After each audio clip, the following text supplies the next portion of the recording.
کہ میں اپنی نماز آپ کے سامنے رکھوں گا تاکہ پتہ چلے کہ آپ جس کے پیچھے نماز پڑھتے ہیں اس کی نماز اپنی صحیح ہے یا نہیں ہے۔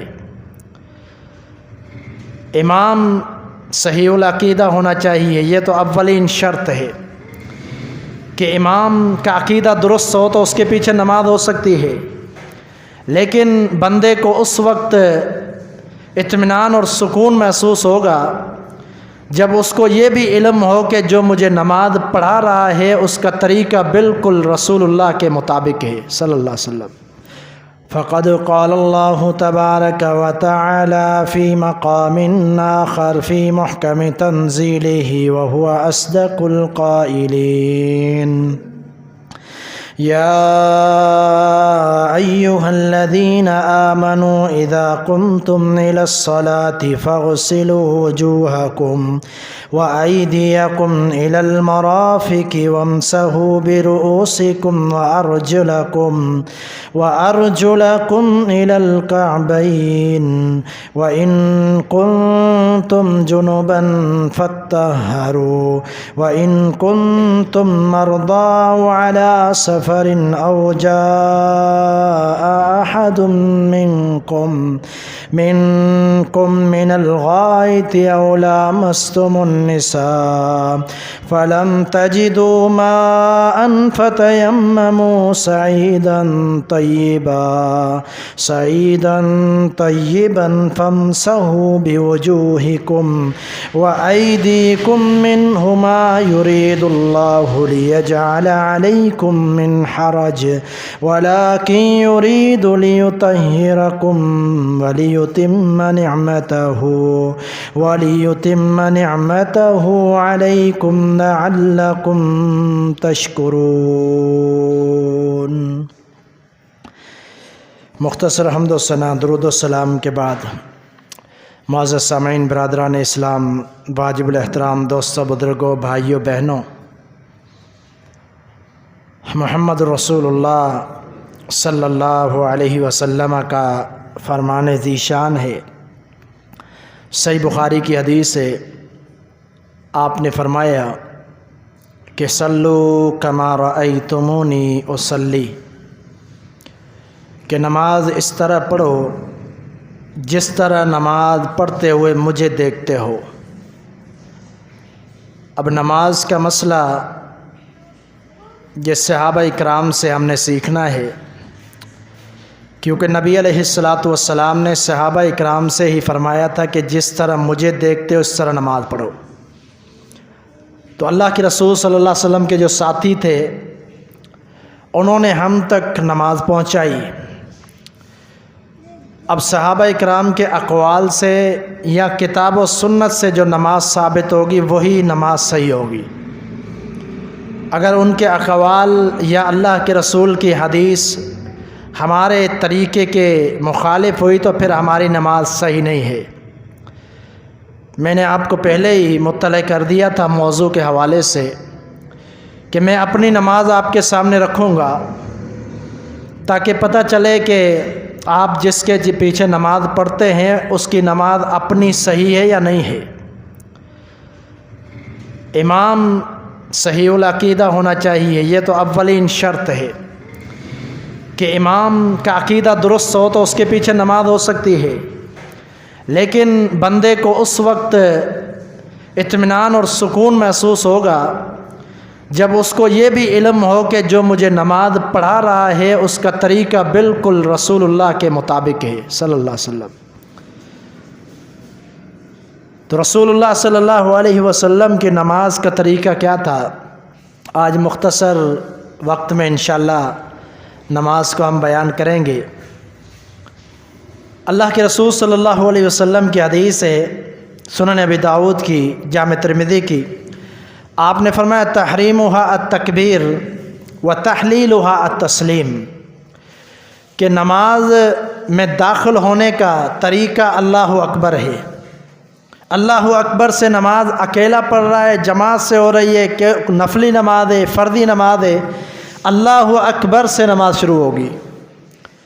فرمایا کہ نماز شروع ہو جاتی ہے، باقی سارے امور منع ہو جاتے ہیں، حرام ہو جاتے ہیں، جب بندہ نماز میں داخل ہو جائے تو باقی کام سارے حرام۔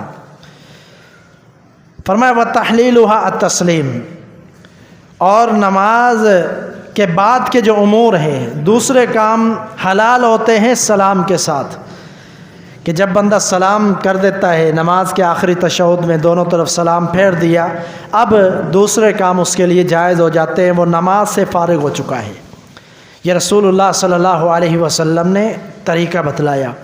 یہ نماز کی ابتدا ہو رہی ہے، اس نماز کی ابتدا سے قبل بھی اللہ رب العالمین نے قرآن مجید میں ایک طریقہ بتلایا کہ نماز اگر پڑھنا چاہتے ہو، ارادہ کرتے ہو، تو یہ نماز درست کب ہوگی؟ ارادہ نکلتے وقت ایک ضروری کام کرنا ہے۔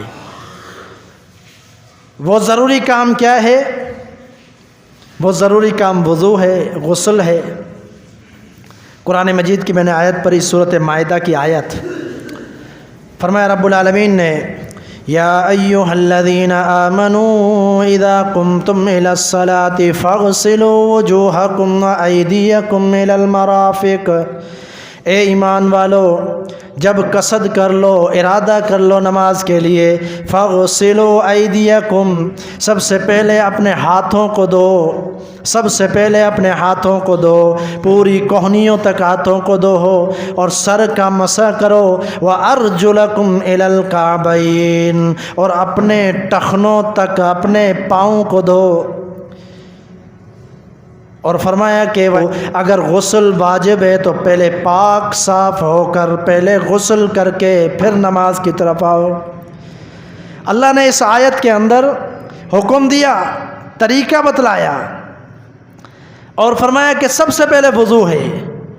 جو اہم ترین اعضاء تھے وہ اللہ نے قرآن میں بیان کر دیے کہ ہاتھ دھونے ہیں، پاؤں دھونے ہیں، کوہنیاں دھونی ہیں، سر کا مسح کرنا ہے۔ باقی پوری تفصیل آپ کو احادیث کے اندر ملے گی کہ وضو کا طریقہ کیا ہے۔ یہ طریقہ ہمارا آج موضوع نہیں ہے، یہ بھی ایک الگ موضوع ہے کہ وضو کس طرح کرنا ہے، اس کے کیا طریقہ کار ہیں، کیا احکامات ہیں۔ تو یہ وضو جو ہے ضروری ہے۔ اللہ نے فرمایا کہ اگر تم جنوبی حالت میں ہو تو پھر غسل کرو، اپنے آپ کو پاک کر کے پھر وضو کر کے پھر نماز پڑھو۔ پھر فرمایا اگر سفر میں ہو، اگر بیمار ہو، اگر تم کسی صورت میں پانی نہیں پاتے اور سفر کی حالت میں ہو، مریض ہو، تو پھر تمہیں تیمم کرنا پڑے گا وضو کی جگہ پر۔ لیکن وضو معاف نہیں ہے، جس طرح نماز معاف نہیں ہے وضو معاف نہیں ہے۔ بہت زیادہ بندہ مجبور ہے تو اس کو تیمم کروا لے، تیمم کر کے مٹی کے ساتھ۔ اور اللہ نے تیمم کے بارے میں بھی یہ فرمایا کہ مٹی کے ساتھ مسح کرو۔ تو تیمم کا طریقہ بھی آپ کو معلوم ہونا چاہیے کہ تیمم کا کیا طریقہ ہے۔ مٹی سے یہ وضو کا طریقہ ہے۔ اگر بندے پر غسل بھی واجب ہے، پانی نہیں مل رہا، جب تک پانی نہیں ملتا تو غسل بھی ہو جاتا ہے، تیمم کے ذریعے سے غسل بھی ہو جاتا ہے۔ تو یہ اللہ تعالیٰ نے احکامات جاری کیے وضو کے لیے قرآن مجید میں۔ اور نماز کا معاملہ بڑا ہی اہم ہے، نماز تو کسی صورت میں معاف نہیں ہے۔ یہ بڑا طویل موضوع ہے کہ ہر جمعے کو بیان کیا جائے تو کئی جمعے ہو جائیں کہ نماز کی اہمیت، فضیلت، فرضیت۔ ہو سکتا ہے میں نے پہلے بھی جمعہ پڑھایا ہو اس پر کہ کیا اہمیت ہے، کیا فرضیت ہے، کیا فضیلت ہے نماز کی۔ لیکن ایک آیت آج آپ کے سامنے بیان کر دیتا ہوں کہ اللہ تبارک و تعالیٰ نے کیا فرمایا قرآن مجید میں۔ فرمایا قُل لِعِبَادِيَ الَّذِينَ آمَنُوا وَيُقِيمُوا الصَّلَاةَ، سورۃ ابراہیم کی آیت ہے۔ فرمایا کہ پیغمبر آپ کہہ دیجئے میرے ان بندوں کے لیے جو ایمان لائے ہیں، مسلمانوں سے کہہ دیں، ایمان والوں سے کہہ دیں، مومنین سے کہہ دو کہ یقیم الصلاۃ، وہ نماز قائم کرے۔ پتہ چلا کہ جو بندہ نماز پڑھنے والا ہے وہی مومن ہے، وہی ایمان والا ہے۔ اگر نماز نہیں پڑھتا اس کے ایمان کے اندر شک ہے۔ یہ منافقین کا طور طریقہ تھا کہ وہ نماز میں سستیاں کرتے تھے، پڑھتے تھے لیکن منافقین تھے۔ مسلمان اگر ٹھیک ٹھاک ہوں، سستیاں بھی کریں، نماز بھی نہ پڑھیں، تو پھر اس کو کیسے ہم مومن کہیں؟ فرمایا نماز پڑھیں، ایمان والوں کو کہو نماز پڑھیں۔ یہ اللہ تعالیٰ کی سورۃ ابراہیم کی آیت ہے۔ اللہ نے فرمایا کہ ایمان جو رکھتے ہیں اللہ کی ذات پر، اس کو نماز پڑھنی چاہیے۔ نماز کو ہم شروع کرتے ہیں، آپ صلی اللہ علیہ وسلم نے فرمایا میرے طریقے کے مطابق نماز پڑھیں۔ نماز کا کیا مطلب ہے، کیا معنی ہے؟ نماز کے 6 مطالب ہیں، 6 معنی و مفہوم ہیں۔ ایک تو نماز جو ہم پڑھتے ہیں یہ نماز ہے۔ ایک نماز کا مطلب ہے دعا، دعا کا معنی کیا جاتا ہے نماز کا۔ تیسرا معنی کہا جاتا ہے تسبیح، اللہ تعالیٰ کی تسبیح بیان کرنا۔ اس کے بعد متوجہ ہونا نماز کا معنی ہے کہ اللہ کی طرف متوجہ ہونا، اللہ کی طرف مائل ہونا۔ اور اس کے بعد برکت کا معنی ہے کہ نماز کا معنی برکت بھی کیا جاتا ہے، اسی سے برکتیں حاصل ہوتی ہیں۔ نماز کا معنی رحمت بھی ہے، اللہ کی رحمتیں نماز سے حاصل ہوتی ہے۔ اندازہ لگائیں ایک ایک معنی بڑا اعلیٰ، بڑا عظیم معنی ہے نماز کا۔ تو نماز یہ جو پڑھی جاتی ہے، جو طریقہ ہے، یہ کسی بھی صورت میں کسی مسلمان مومن پر معاف نہیں ہے۔ خواتین کا معاملہ الگ ہے، وہ مسائل بھی آپ جانتے ہیں، وہ الگ موضوع ہے، لیکن صحیح سالم بندہ ہو، ٹھیک ٹھاک ہو، نوجوان ہو، بالغ ہو، عاقل ہو، اس پر نماز معاف نہیں ہے۔ نماز شروع ہوئی، طریقہ کار کیا ہے؟ اللہ اکبر پہلے بیان کر چکے ہیں، تحریمھا التکبیر، شروع ہوگی اللہ اکبر سے، شروع ہوگی اللہ اکبر سے۔ سب سے پہلا کام کیا ہے؟ ہم نے کرنا ہے رفع الیدین۔ رفع الیدین کا معنی ہوتا ہے دونوں ہاتھوں کو اٹھانا۔ رفع الیدین، دونوں ہاتھوں کو اٹھانا، عربی کا ترجمہ ہے دونوں ہاتھوں کو کندھوں تک اٹھانا۔ رسول اللہ صلی اللہ علیہ وسلم کا رفع الیدین کا طریقہ کیا تھا؟ حدیث ہے سیدنا عبداللہ بن عمر سے، بڑی معروف حدیث ہے۔ آپ فرماتے ہیں کہ رسول اللہ صلی اللہ علیہ وسلم کو میں نے دیکھا افتتح التکبیر فی الصلاۃ، نماز کو جب آپ شروع کرتے تو تکبیر کے ساتھ اللہ اکبر پڑھ کے پھر نبی علیہ الصلوۃ والسلام نماز شروع کرتے۔ فرفع یدیہ حین یکبر حتی یجعلہما حذو منکبیہ، جب آپ اللہ اکبر کہتے اس کے ساتھ ہاتھ بھی اٹھاتے اپنے کندھوں کے برابر، اپنے شانوں کے برابر، کندھوں کے برابر ہاتھ اٹھاتے آپ، اور اللہ اکبر کہہ کر نماز شروع کرتے۔ دوسری روایت اسی عبداللہ بن عمر رضی اللہ تعالیٰ عنہ سے ہے، فرماتے رسول اللہ صلی اللہ علیہ وسلم اپنے دونوں ہاتھوں کو کندھوں کے برابر اٹھاتے، اذا افتتح الصلاۃ واذا کبر للرکوع، اور جب اللہ اکبر کہتے رکوع کے لیے۔ اور آگے الفاظ حدیث کے، جب آپ اپنا سر مبارک رکوع سے اٹھاتے اس وقت بھی رفع الیدین کرتے، جب رکوع سے اٹھتے اس وقت بھی رفع الیدین کرتے۔ یہ صحیح بخاری کی حدیث میں بتا رہا ہوں۔ نماز میں رفع الیدین کے 4 مقام ہیں، 4 مقام ہیں نماز میں رفع الیدین کے۔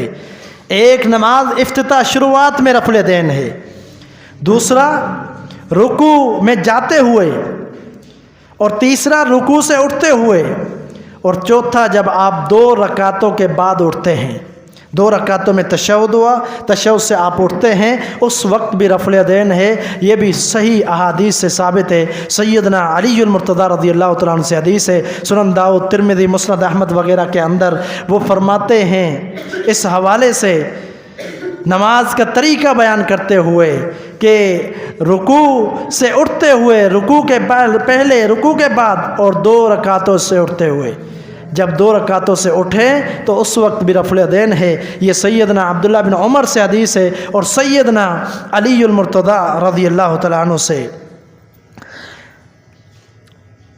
اب صحابہ اکرام رضوان اللہ علیہم اجمعین کے حوالے سے یہ بھی بات اہم ہے، ضروری ہے بیان کرنا۔ نماز شروع ہوتی ہے، بہت سارے لوگ ایسے ہیں کہ جو سر ڈھانپ کر نماز پڑھتے ہیں، اور بہت سارے لوگ ایسے ہیں جو سر نہیں ڈھانپتے، بغیر سر ڈھانپے نماز پڑھتے ہیں۔ عزیز ساتھیو، اس حوالے سے میں یہ سمجھتا ہوں کہ بہترین عمل یہ ہے کہ سر ڈھانپ کر نماز پڑھیں۔ صحابہ اکرام اور محمد رسول اللہ صلی اللہ علیہ وسلم کا یہی طریقہ ہے۔ رسول اللہ صلی اللہ علیہ وسلم امامے پر آپ مسح بھی کیا کرتے تھے کبھی کبھار۔ صحیح بخاری کی حدیث ہے، دوسری روایتوں میں بھی ہے، حدیث ہے رسول اللہ صلی اللہ علیہ وسلم کی کہ آپ علیہ الصلوۃ والسلام اپنے امامے پر مسح کیا کرتے تھے، اور کبھی کبھار اتار کر مسح کیا کرتے تھے۔ یہ آپ صلی اللہ علیہ وسلم کا طریقہ کار تھا، یعنی آپ وضو کر رہے ہیں، امامے پر مسح کر رہے ہیں، اس کا مطلب ہے نماز بھی امامے کے ساتھ پڑھیں گے۔ آپ صلی اللہ علیہ وسلم کا طریقہ یہ تھا۔ جنگ و جدال کے اندر آپ نے اتارا ہے، گنجائش موجود ہے شریعت کے اندر کہ آپ اگر بغیر ٹوپی پہنے ہوئے نماز پڑھتے ہیں تو پڑھ سکتے ہیں، اس کی بھی روایت موجود ہے، لیکن بہترین عمل یہ ہے کہ جس پر اللہ کے رسول صلی اللہ علیہ وسلم نے دوام کیا ہے، آپ نے جس پر ہمیشگی کی ہے وہ عمل اچھا ہے۔ اس بات کو ہم نہیں سمجھتے، جائز ناجائز کی جگہ اپنی ہے، اور ایک اچھا مستحب عمل اپنی جگہ پہ ہے۔ صحابہ اکرام کا عمل کیا تھا؟ ان اصحاب النبی صلی اللہ علیہ وسلم یسجدون وایدیہم فی ثیابہم ویسجد الرجل منہم علی امامتہ، صحابہ اکرام سجدہ کرتے اور ہوتا تھا امامے کے ساتھ، امامے پر آپ سجدہ کرتے تھے صحابہ اکرام تھے۔ پتہ چلا کہ صحابہ اکرام بھی امامے پہنا کرتے تھے نمازوں کی حالت میں، تو صحابہ اکرام کا عمل بھی ہے، صحابہ اکرام اور محمد صلی اللہ علیہ وسلم کا، لیکن بہت زیادہ شدت کرنا یہ درست نہیں ہے۔ کوئی شخص یہ کہے کہ بغیر ٹوپی کے نماز نہیں ہوتی، یہ بات غلط ہے۔ کسی صریح حدیث کے اندر اللہ کے رسول نے یہ نہیں فرمایا کہ اگر کوئی سر نہیں ڈھانپتا اس کی نماز نہیں ہوتی۔ ہاں، عورتوں کی نماز کے حوالے سے حکم ہے کہ وہ چادر کے بغیر نماز نہ پڑھیں، ان کے سر ڈھانپے ہوں، صحیح معنی میں سر ڈھانپ کر نماز پڑھیں، جس کی اچھی صورت طریقہ کار یہ ہے کہ اسکارف پہن کر نماز پڑھیں کہ پورا جو ہے اس کا جسم بھی ڈھانپا ہوا ہو اور سر بھی ڈھانپا ہوا ہو۔ عورتوں کے لیے یہ حکم ہے، ضروری ہے ان کے لیے، وہ بغیر کسی بغیر کسی جو ہے کپڑے کے نماز نہیں پڑھ سکتی۔ سر پر کپڑا رکھنا عورتوں کا لازمی ہے، لیکن مردوں کے لیے یہ حکم فرضی واجب نہیں ہے، لیکن جو کرے گا مستحب عمل ہے، اچھا عمل ہے۔ رسول اللہ صلی اللہ علیہ وسلم کی آپ کسی بھی سنت پر عمل کریں آپ کو اجر ملے گا، آپ کسی بھی سنت پر آپ صلی اللہ علیہ وسلم کے عمل کریں آپ کو اجر ملے گا۔ آپ اس نیت سے کریں کہ اللہ کے رسول صلی اللہ علیہ وسلم نے یہ عمل کیا ہے، آپ کو اجر ملے گا۔ آپ مسجد میں آتے ہیں، پہلے دایاں قدم اندر رکھیں داخل ہوتے ہوئے، اس کا بھی آپ کو اجر ملے گا۔ کیوں؟ کیونکہ نبی صلی اللہ علیہ وسلم کی سنت ہے، ہر سنت کا اجر ہے۔ تو آپ نے کوئی بھی عمل کیا سنت کے مطابق، اس کا اللہ تعالیٰ اجر دے گا۔ تو اگر نماز میں سر ڈھانپ کر نماز پڑھیں گے تو یہ بہترین عمل ہے، مستحب عمل ہے۔ رفع الیدین کے حوالے سے میں چند اقوال آپ کے سامنے رکھتا ہوں محدثین کے۔ بہت سارے حدیثیں تو کافی ہیں، حدیثوں کا ادراک نہیں ہو سکتا، بہت ساری حدیثیں ہیں۔ باقاعدہ طور پر محدثین نے یہ کہا ہے کہ احادیث جو رفع الیدین میں اتنی ہیں کہ ان کا احاطہ نہیں ہو سکتا۔ شاہ اسماعیل رحمۃ اللہ علیہ کیا فرماتے ہیں کہ گنجائش نہیں ہے کہ میں ساری حدیثیں بیان کروں، کتاب کے حوالے سے فرماتے ہیں، یعنی اتنی بڑی احادیث اور اتنا ذخیرہ ہے احادیث کا رفع الیدین کے بارے میں کہ میں گنجائش کتاب کے اندر نہیں سمجھتا کہ اتنی ساری حدیثیں پیش کروں کتاب کے اندر۔ اور یہ ایسی بابرکت نبی صلی اللہ علیہ وسلم کی سنت اور طریقہ ہے۔ عبداللہ بن مبارک فرماتے ہیں کہ انی انظر الی النبی صلی اللہ علیہ وسلم وهو يرفع يديه في الصلاة یکثر الاحادیث وجودۃ الاسناد۔ سنن بیہقی کی یہ روایت ہے، فرماتے ہیں کہ گویا کہ میں اللہ کے رسول صلی اللہ علیہ وسلم کو آنکھوں سے دیکھ رہا ہوں۔ کیوں؟ کیونکہ اتنی میں نے حدیثیں پڑھی ہیں رفع الیدین کے بارے میں، گویا کہ میں آنکھوں سے آپ کو یہ عمل کرتے ہوئے دیکھ رہا ہوں۔ بڑے عظیم محدث سے عبداللہ بن مبارک، بڑے عظیم محدث سے، جس پر جو ہے عباسی خلفاء رشک کیا کرتے تھے کہ ہمارے پاس ایسے ایسے محدث موجود ہیں۔ عبداللہ بن مبارک رحمہ اللہ، ان کا بہت بڑا مکتبہ تھا، ہزاروں کی تعداد میں کتابیں تھیں۔ عبداللہ بن مبارک کا مکتبہ تھا، ہزاروں کی تعداد میں کتابیں۔ کسی نے کوئی شرارت کی، فتنہ کرتے ہوئے آگ لگا دی، یا تو کسی نے آگ لگا دی یا تو آگ لگ گئی جس کی وجہ سے وہ سارے جل گئے، کتابیں، مکتبہ جل جاتا ہے۔ محدثین آتے ہیں، ان کے پاس آتے ہیں، ان سے پوچھتے ہیں خیر و عافیت، ان کو دلاسا دیتے ہیں، تو ساتھ میں عبداللہ بن مبارک کیا فرماتے ہیں؟ سبحان اللہ، فرماتے ہیں کہ غم نہ کرو، دکھ نہ کرو، جو ہونا تھا وہ ہو گیا، لیکن جو میرے مکتبے کے اندر جتنے مکتوبات، جتنی کتابیں موجود تھی، وہ ساری کی ساری اگر میں لکھنا چاہوں الف سے لے کر یا تک ساری لکھ سکتا ہوں، ساری میرے سینے میں محفوظ ہے۔ یہ تھے عبداللہ بن مبارک رحمہ اللہ۔ فرماتے ہیں کہ رفع الیدین کے بارے میں اتنی حدیثیں ہیں، اتنی حدیثیں ہیں کہ میں گویا کہ دیکھ رہا ہوں اللہ کے رسول صلی اللہ علیہ وسلم کو کہ آپ میرے سامنے رفع الیدین کر رہے ہیں، اتنا مجھے یقین ہے رفع الیدین کی احادیث پر۔ فرماتے ہیں اسناد بھی بڑی اعلیٰ ہیں، کوئی ضعیف نہیں، اعلیٰ اسناد والی روایتیں ہیں۔ ابن جوزی رحمہ اللہ وقت کے محدث ہیں، ان کی کتاب ہے الموضوعات، ان کے علم کا احاطہ لگائے ہیں۔ موضوعات ان کی کتاب ہے، موضوعات میں انہوں نے ساری من گھڑت روایتیں جمع کر دی ہیں کہ لوگوں نے جو اپنی طرف سے گھڑی ہوئی روایتیں بنائی تھی وہ ساری موضوعات کے اندر نقل کر دی کہ یہ ساری لوگوں نے بنائی ہے، من گھڑت روایتیں ہیں، یہ اللہ کے رسول کی حدیثیں نہیں ہیں۔ اتنا بڑا عالم تھے، اتنے بڑے محدث تھے۔ تلبیس ابلیس کتاب شاید آپ نے پڑھی بھی ہو، وہ انہی کی ہے، امام ابن الجوزی رحمہ اللہ فرماتے ہیں کہ اس سے بڑا جاہل کون ہوگا کہ جو صحیح احادیث کے مقابلے میں ضعیف احادیث لاتا ہے، اس سے بڑا کوئی جاہل نہیں ہوگا۔ کون فرما رہے؟ وقت کے محدث جو حدیث کئی سینکڑوں احادیث کے حافظ ہیں، کہتے صحیح احادیث کے مقابلے میں اگر کوئی ضعیف احادیث لے کر آئے اور اپنا معاملہ کرے کہ یہ صحیح ہے تو فرماتے ہیں یہ غلط ہے، یہ درست نہیں ہے، یہ بے وقوفی ہے، بلکہ ہونا یہ چاہیے کہ صحیح احادیث کو تسلیم کر لے۔ علامہ عینی حنفی رحمہ اللہ یہ بھی وقت کے بہت بڑے عالم تھے، فرماتے ہیں ان من جملۃ اسباب ترجیحی کثرت عدد الروات و شہرت المروی، فرماتے ہیں کہ رفع الیدین کی ترجیح کے حوالے سے امام علامہ عینی حنفی رحمہ اللہ بہت بڑے محدث ہیں، انہوں نے بھی حدیثیں لکھی ہیں، کتابوں حدیث کے حوالے سے، حدیث کی تحقیق کے حوالے سے کتابیں لکھی ہیں۔ فرماتے ہیں کہ ساری باتوں کو دیکھ کر میں فیصلہ یہ کرتا ہوں کہ ترجیح رفع الیدین کو ہوگی، اگرچہ ہم کریں یا نہ کریں، لیکن ترجیح اور درست بات رفع الیدین کی ہے، کیونکہ روایتیں بھی بہت ہیں، تعداد بھی بہت ہیں، و شہرت المروی، اور جو روایت کرنے والے ہیں وہ بھی بڑے محدثین، بڑے عظیم صحابہ اکرام ہیں، تو یہ ماننا پڑے گا کہ رفع الیدین درست ہے۔ اور اسی طرح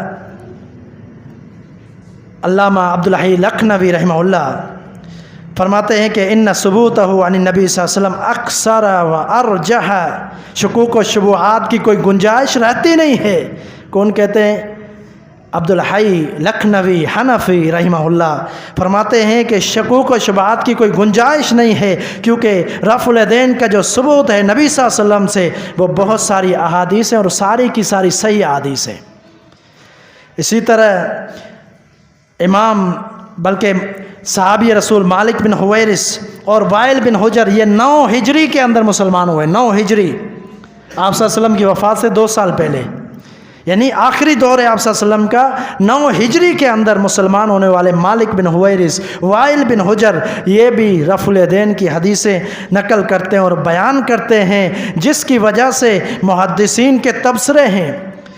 علامہ حیات سندھی رحمہ اللہ، آپ صحاح ستہ کی کتابیں اٹھائیں گے، 6 کتابیں بڑی معروف حدیث کی، آپ ان کے نسخے اٹھائیں تو ان کے ہر حاشیے میں لکھا ہوتا ہے علامہ سندھی رحمہ اللہ، ان کے حاشیے لکھے ہوئے ہیں تمام کتابوں پر، صحاح ستہ پر، ان کے یعنی تشریح انہوں نے حاشیوں میں لکھی ہوئی ہے۔ ان کے حاشیوں میں کیا ہے؟ فرماتے ہیں ابن ماجہ کے حاشیے میں، ابن ماجہ کے حاشیے میں فرماتے ہیں کہ یہ جو مالک بن حویرث ہیں اور وائل بن حجر آخری دور میں مسلمان ہوئے ہیں، ان سے یہ پتہ چلتا ہے کہ نبی صلی اللہ علیہ وسلم کی زندگی کا آخری عمل بھی رفع الیدین تھا۔ آپ زندگی کے آخری عمل کو بھی دیکھا جائے، آپ زندگی سے دنیا سے چلے گئے لیکن رفع الیدین آپ کا جاری رہا آخری نماز تک۔ اور یہ ابن ماجہ کے حاشیہ میں کہتے ہیں، صحیح بخاری کی حدیث ہے جز رفع الیدین کے اندر امام بخاری رحمہ اللہ فرماتے ہیں وَلَمْ يَثْبُتْ عَنْ أَحَدٍ مِّنْ أَصْحَابِ النَّبِي صلی اللہ علیہ وسلم أَنَّهُ لَا يَرْفَعُ يَدَيْهِ، فرماتے ہیں نبی کے صحابہ میں سے کسی سے بھی ثابت نہیں ہے کہ انہوں نے کبھی رفع الیدین چھوڑا ہو، کسی سے۔ صحابہ اکرام، اللہ کیا فرماتا ہے قرآن مجید میں فَإِنْ آمَنُوا بِمِثْلِ مَا آمَنْتُمْ بِهِ فَقَدِ اهْتَدَوْا، اگر ان کی طرح ایمان لے آؤ تو کامیابی ہے۔ تو صحابہ اکرام نے کبھی رفع الیدین ترک نہیں کیا۔ یہ کون فرماتے ہیں؟ امام بخاری رحمہ اللہ، جز رفع الیدین، خاص رفع الیدین کے حوالے سے کتاب لکھی ہے، اس میں یہ وضاحت فرماتے ہیں۔ علامہ سندھی حنفی رحمہ اللہ کا ایک میں آپ کے سامنے اور قول پیش کر دیتا ہوں۔ امام یہ سنن نسائی کے حاشیہ میں لکھتے ہیں، یہ سارے میرے پاس نوٹ باتیں موجود ہیں حوالوں کے ساتھ، اگر کوئی ساتھی بعد میں ہی پوچھنا چاہے کسی کو لے کر آئے دکھانے کے لیے تو سب کو دکھا دوں گا، حوالہ جات میرے پاس نوٹ ہے الحمدللہ۔ یہاں پر امام سندھی رحمہ اللہ، یہ آج کل جو ایک لفظ معروف ہے دیوبندی کہا جاتا ہے، حنفی دیوبندی کو کہا جاتا ہے، دیوبندی حنفی ایک ہی بات ہے۔ تو یہاں بھی حنفی، امام سندھی حنفی جو دیوبندی تھے ان کے مسلک کے تھے، اور مقطع فکر دیوبندی سے تعلق رکھتے تھے، اور بڑے عظیم محدث بھی تھے۔ ایسا نہیں ہے کہ ہم کہیں کہ جو ہے ایک ہی مسلک کے بڑے محدث سے، نہیں، ہر مسلک کے اندر بڑے بڑے محدث گزرے ہیں، اور اللہ کی قسم ایسے معتدل تھے کہ آپ حیران ہو جائیں گے۔ معتدل کا کیا مطلب ہے؟ معتدل کا مطلب ہے کہ جب انہوں نے حدیث دیکھی سب باتوں کو چھوڑ دیا، کہا ہمارا مسلک اپنی جگہ پر، لیکن رسول اللہ کی بات آ گئی تو مسلک کو سائیڈ پہ رکھو، حدیث کو مانو۔ یہ امام سندھی رحمہ اللہ کی خاص یہ خصلت تھی۔ اور علامہ عبدالحی لکھنوی انڈیا کے عالم تھے جو حنفی تھے، بہت بڑے محدث تھے، ان کا بھی یہی کردار تھا، کہتے حدیث آئی تو اب جو ہے مسلک ایک طرف، حدیث ایک طرف، حدیث کو ماننا ہے۔ یہاں ہم علامہ سندھی رحمہ اللہ کیا فرماتے ہیں؟ رفع الیدین کا منسوخ آج تک ثابت نہیں ہوا۔ کتنا سچ اور کتنی حقیقت بات بیان کر دی۔ کہتے ہیں منسوخ ہونا، بعض لوگ کہتے ہیں منسوخ ہو گیا تھا، پہلے شروع میں ہوتا تھا بعد میں نہیں ہوا، لیکن امام سندھی رحمہ اللہ فرماتے ہیں کہ رفع الیدین کا منسوخ ہونا آج تک ثابت نہیں ہوا، یعنی کسی صحیح حدیث میں ثابت نہیں ہے کہ رفع الیدین نبی صلی اللہ علیہ وسلم نے چھوڑ دیا تھا، یعنی رفع الیدین یہ صحیح سنت ہے۔ شیخ عبد القادر جیلانی رحمہ اللہ، جن کو پیر عبد القادر جیلانی رحمہ اللہ کہتے ہیں، رفع الیدین عند الافتتاح والرکوع والرفع عنہ، غنیت الطالبین ان کی کتاب ہے، میرے پاس بھی موجود ہے، گھروں میں بھی ساتھیوں کے موجود ہوگی، اس کتاب میں پڑھیں۔ فرماتے ہیں کہ رفع الیدین عند الافتتاح، شروع نماز میں رفع الیدین کرنا، والرکوع، رکوع میں جاتے ہوئے رفع الیدین کرنا، والرفع عنہ، رکوع سے اٹھتے ہوئے رفع الیدین کرنا، یہ سنت ہے، نبی کا طریقہ ہے۔ یہ شیخ عبد القادر جیلانی رحمہ اللہ فرماتے ہیں اپنی کتاب کے اندر۔ اب رفع الیدین ہو گیا، اس کے بعد آپ نے کہاں ہاتھ باندھنے ہیں؟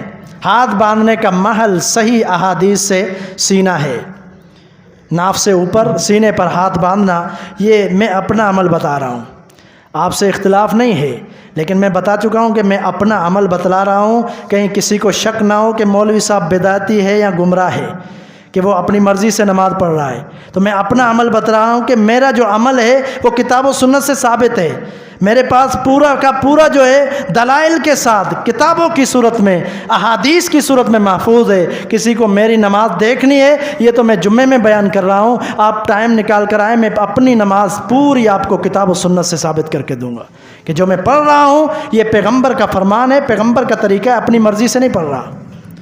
یہاں ہاتھ سینے پر رکھتا ہوں، میں اس کی حدیث پیش کرنے لگا ہوں، غور کرنا۔ سیدنا وائل بن حجر، وہی صحابی، اگر غور کریں گے آپ، پچھلے میں نے بتایا کہ آخر میں اسلام قبول کیا تھا، آخری 9 ہجری کے اندر، آخر دور میں، نبی صلی اللہ علیہ وسلم کے آخری دور میں، وفات کے قریب اسلام قبول کیا تھا۔ فرماتے ہیں قال صلیت مع رسول اللہ صلی اللہ علیہ وسلم، فرماتے ہیں کہ میں نے نبی صلی اللہ علیہ وسلم کے نام ساتھ نماز پڑھی، وضع یدہ الیمنی علی یدہ الیسری علی صدرہ، کہ نبی علیہ الصلوۃ والسلام نے اپنے دائیں ہاتھ کو بائیں ہاتھ کے اوپر رکھا، صدرہ، سینے پر، دائیں ہاتھ کو بائیں ہاتھ پر رکھا، سینے پر۔ یہ کون فرما رہے؟ وائل بن حجر رضی اللہ تعالی عنہ، اللہ کے رسول کے صحابی ہیں، یہ صحیح ابن خزیمہ کے اندر حدیث موجود ہے۔ قبیصہ بن حلب اپنے والد سے روایت کرتے ہیں، حلب ان کے والد کا نام ہے، فرماتے ہیں کہ نبی صلی اللہ علیہ وسلم کو میں نے اپنی آنکھوں سے دیکھا، آپ سینے پر ہاتھ باندھا کرتے تھے، مسند احمد کی روایت ہے۔ سیدنا علی المرتضی رضی اللہ تعالیٰ عنہ تفسیر کرتے ہیں، فَصَلِّ لِرَبِّكَ وَانْحَرْ، اس آیت کی تفسیر کرتے ہوئے کیا فرماتے ہیں؟ فرماتے ہیں وَضَعَهُمَا عَلَى صَدْرِهِ فِي الصَّلَاةِ، نبی علیہ الصلوۃ والسلام نے اپنے ہاتھوں کو نماز میں سینے پر باندھا۔ علی المرتضی رضی اللہ تعالیٰ عنہ کی روایت ہے، یہ کہاں پر موجود ہے؟ یہ فتح البیان کے اندر تفسیر کی کتاب ہے، اور تفسیر طبری میں موجود ہے، آپ دیکھ سکتے ہیں۔ عبداللہ بن عباس رضی اللہ تعالیٰ عنہ کی تفسیر بھی یہی ہے، فَصَلِّ لِرَبِّكَ وَانْحَرْ، اس آیت کی تفسیر میں فرماتے ہیں کہ نبی علیہ الصلوۃ والسلام سینے پر ہاتھ باندھا کرتے تھے۔ یہ وہ مفسر قرآن ہیں جن کے لیے محمد صلی اللہ علیہ وسلم نے دعا کی تھی۔ یہ وہ مفسر قرآن ہیں۔ اللہم علمہ الکتاب، اے اللہ